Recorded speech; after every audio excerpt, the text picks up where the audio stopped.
Hi, j'espère que vous allez bien. On se retrouve aujourd'hui dans une nouvelle vidéo, comme vous l'aurez vu dans le titre ou pas, parce que j'ai commandé cette box et que du coup j'ai gardé quelques produits et il y en a d'autres que je vais garder pour pouvoir vous les faire gagner en concours. J'ai donc réalisé le make-up que vous voyez actuellement avec uniquement les produits qu'il y avait dans cette box. J'espère en tout cas que cette vidéo va vous plaire. Si ce make-up en tout cas pour le moment a l'air de vous plaire, je vous laisse avec la suite de la vidéo.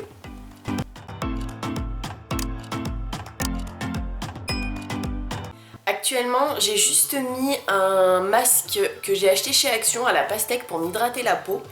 Et en attendant que je fasse mes yeux, j'ai envie d'essayer ces petites choses. Il s'agit donc des patchs de chez Florence by Mills qui se mettent sous les yeux. C'est des patchs en gel pour les yeux regard frais. Donc ça se présente comme ceci. Je sais pas si vous voyez, mais en gros c'est des petites baleines. Je trouve ça trop mignon. Ensuite, comme d'habitude, je prends ma base de chez Beauty Bay en teinte numéro 2. Je vais prendre une éponge du kit Brushwork qui se présente comme ceci et regardez la différence de taille, je pense que ça doit quand même bien se voir, pour venir estomper.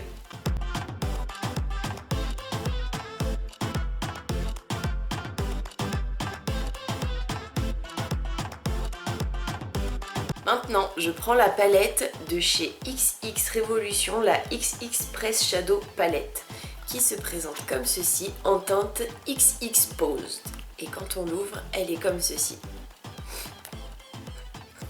Je viens prendre un pinceau de chez Morphe qui est assez gros, comme ceci entre guillemets, avec des poils assez larges. Et on va venir se rapprocher. Du coup, je vais utiliser le beige qui est juste ici pour venir matifier ma paupière. En espérant que ce soit pas trop foncé.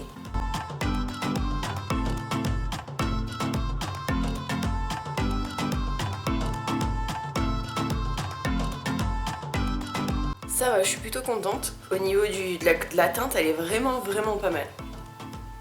Maintenant, avec un petit pinceau un peu boule mais fluffy comme ceci, toujours de chez Morphe, je prends la teinte marronnée juste ici.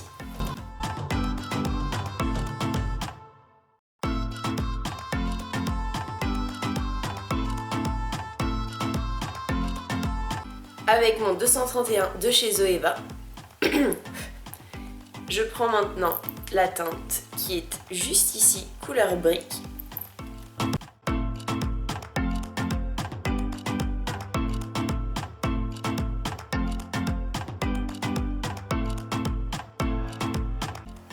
J'ai mes petites baleines qui glissent. Avec un petit pinceau plat comme ceci, toujours de chez Morphe, je prends ce magnifique doré juste ici. Non, je vais pas pouvoir y prendre au pinceau parce que c'est une espèce de gel un peu. C'est un gel un peu pailleté. Du coup, il faut que j'y prenne au doigt.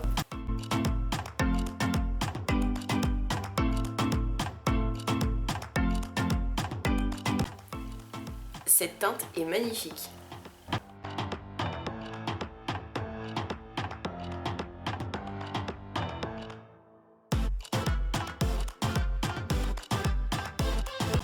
Alors, vu que ça fait plus de 10 minutes, je vais enlever les petits patchs.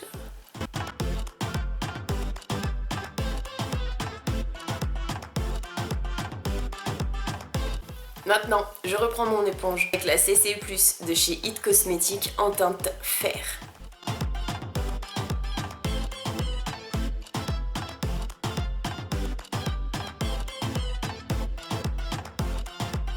Maintenant, avec un pinceau un peu plus gros mais toujours fluffy, de chez Morphe toujours, je prends ma poudre Révolution, la Translucent Loose Setting Powder qui se présente comme ceci.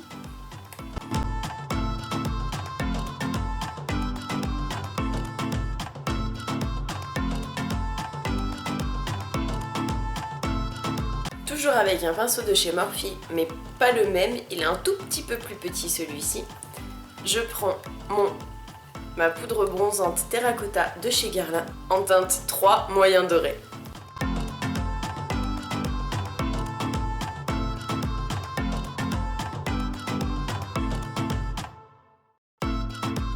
Toujours avec le même pinceau qui a plus de poudre dessus, Je prends le blush de chez Milani, le fard à joues cuit en poudre en teinte numéro 15 Sunset Passione, qui se présente comme ceci. Il est magnifique et très poudreux. Ouh. Je vais pouvoir faire les deux joues avec ce que je viens de prendre. Ah oui, je confirme. Ok. Ah, ça me fait une trace. Oh merde.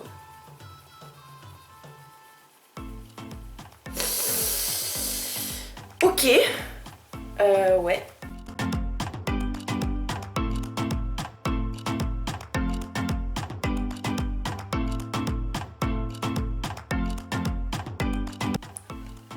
J'ai l'impression de ressembler à une poupée. Même en essayant d'y estomper, c'est un peu compliqué quand même.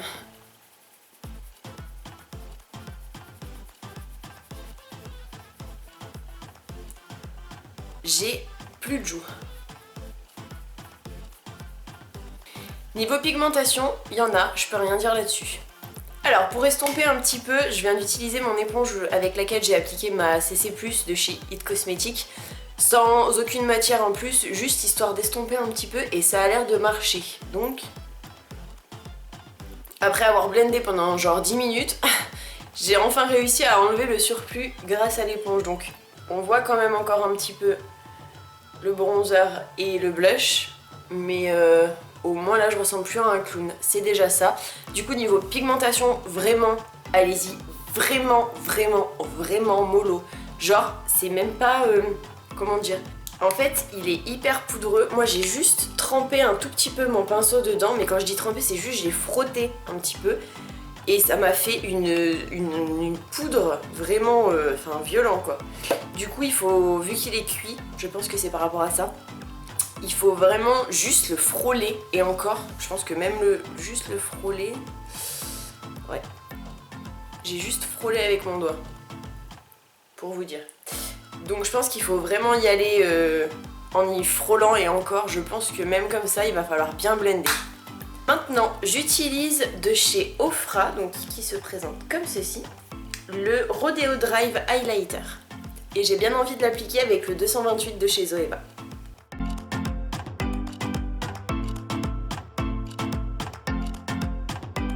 La pigmentation est là, et ce qui est cool, c'est que c'est irisé, c'est pas pailleté ni rien, c'est vraiment une couleur, enfin une teinte irisée, donc c'est vraiment cool. Franchement, il est magnifique.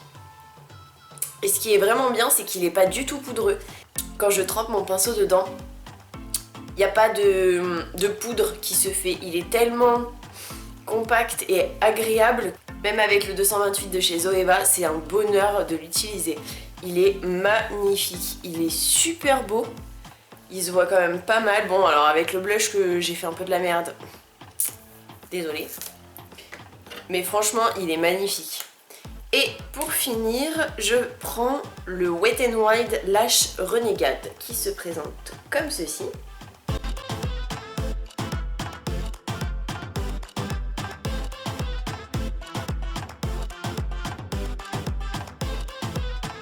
Alors au niveau du mascara, il est bien, il fait vraiment des beaux cils. Par contre, le problème, comme vous le voyez probablement ici, c'est qu'en fait la brosse et la boule qu'il y a au bout est tellement grosse.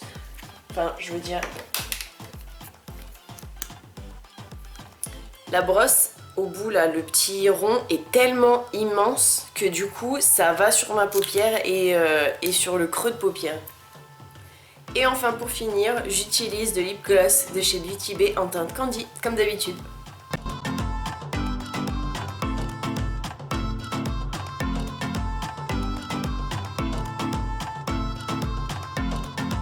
Et voilà, j'espère que cette vidéo vous aura plu et que vous avez passé un bon moment en ma compagnie.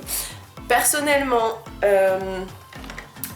le mascara, je ne l'aime pas vraiment. Alors au niveau de la brosse, il fait, en dehors du petit bout rond, il fait des plutôt beaux cils je trouve. Après moi j'ai un petit souci en ce moment avec mes yeux, enfin avec mes cils précisément, surtout de cet œil là. Mais de cet œil là en tout cas, je veux dire, ça a quand même bien fait mes cils, travaillé en peu de passages. Par contre, la brosse est tellement grosse que du coup, moi c'est allé carrément dans mon creux de paupière pour vous dire à quel point, et franchement je regarde bien vers le bas quand je fais mon mascara, mais du coup ça ne suffit pas.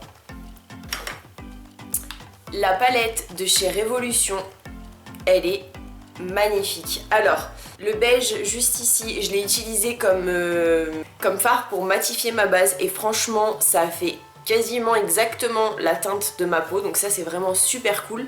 Par contre, si vous avez une teinte plus claire ou une teinte plus foncée, ça ira pas forcément.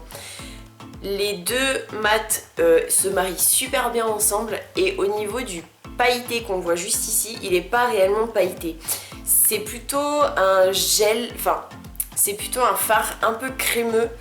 Personnellement je suis obligée d'y prendre au doigt parce qu'avec le pinceau ça ne marche pas. Ça prend quasiment que dalle alors que j'ai des pinceaux Morphe, donc c'est pas des pinceaux de merde non plus. Après peut-être que je n'ai pas pris le bon pinceau, n'hésitez pas si vous le savez à me dire dans les commentaires, je suis pas une experte du tout. Mais en tout cas moi j'ai réussi à y prendre qu'avec le doigt. Donc c'est bien et moyen en même temps.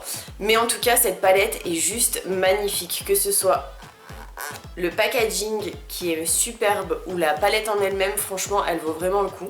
Mon chouchou ça restera l'highlighter, il est sublime. Je ne sais pas si vous le voyez comme il faut, mais franchement c'est une pure merveille. C'est la première fois que j'ai un produit de chez Ofra, mais franchement ça me donne vraiment envie d'acheter d'autres produits de cette marque parce que, alors au niveau qualité, quantité, prix, c'est un petit peu cher je crois la marque Ofra si je ne dis pas de bêtises. Mais franchement ça vaut le coup parce que vu le produit que je viens d'utiliser, en tout cas durant la vidéo, franchement c'est un coup de cœur pour moi.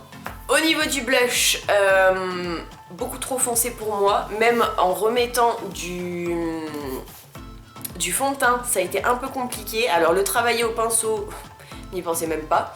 J'ai galéré, donc franchement c'est la teinte numéro 15, je pense que ils auraient dû mettre une teinte un peu plus claire pour aller avec à peu près toutes les carnations de peau. Étant donné qu'ils ont mis un highlighter doré, je m'attendais plus à quelque chose de plus clair au niveau du blush. Je suis un petit peu déçue à ce niveau-là. Au niveau des patchs Florence by Mills, personnellement, j'ai pas vu vraiment de différence, donc je saurais même pas vous dire précisément. Au niveau des éponges, franchement, le fait que ce soit plat ici, moi je trouve ça plutôt cool. C'est assez facile d'y étaler et franchement pour le dessous des yeux, je trouve ça quand même pas mal. Pour l'arête du nez, etc., je trouve ça plutôt bien aussi. Ça va bien au niveau du pli du nez, juste ici. Donc franchement, elles sont souples. Enfin, ça va quoi. Moi franchement je l'aime bien. En tout cas pour moi je l'aime bien. Moi qui ai l'habitude de la Révolution X Friend, franchement je vous la conseille si vous aimez la Révolution X Friend, celle-ci c'est vraiment top. Si cette vidéo vous a plu, n'hésitez pas à la liker, à me laisser un petit commentaire juste en bas de la vidéo pour me dire ce que vous en avez pensé. Et si vous avez acheté cette box, si vous avez essayé les produits ou si vous avez les produits en dehors de la box bien évidemment, n'hésitez pas à me dire tout ça dans les commentaires. N'hésitez pas à vous abonner avec ma tête qui s'affichera juste ici. Et si vous avez un petit peu de temps à regarder une des précédentes vidéos qui s'afficheront ici et ici.